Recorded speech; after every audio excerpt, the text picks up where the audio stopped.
কারো যদি কোনো আইডিয়া এখান থেকে কাজে লাগে তাহলে হয়তো ওদের সাহায্য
একাডেমিকরা বলছে যে 3R এর যুগ শেষ। 3R বলতে রাইটিং, রিডিং, অ্যারিথমেটিক, হ্যাঁ, অঙ্ক।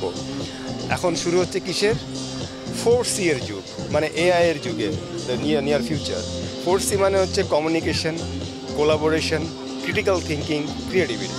হ্যাঁ, এইটার যুগ কিন্তু এখন শুরু। এখন AI এর যে যুগ আসছে, এইটাতে যারা ভালো করবে তারা হচ্ছে সামনে জব, তারা কোপ আপ করতে পারবে।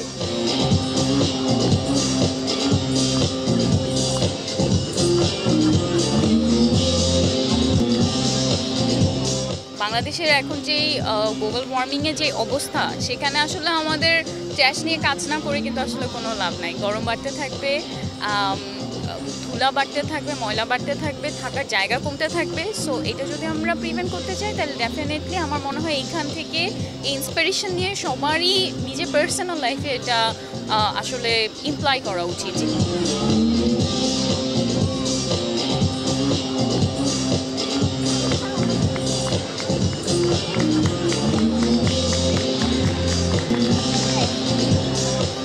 এই প্রোডাক্টগুলি বা এই ধরনের চিন্তার প্রোডাক্টগুলির একটা মার্কেট এখনও আছে, যেটা এখনও আমি বলবো আনট্যাপড মার্কেট। কারণ খুব কম প্রতিষ্ঠানই এটাকে স্লো ফ্যাশন নিয়ে অথবা রিসাইকেল বা আপসাইকেল নিয়ে সিরিয়াসলি কাজ করছে। এরকম প্রতিষ্ঠানের সংখ্যা খুব কম।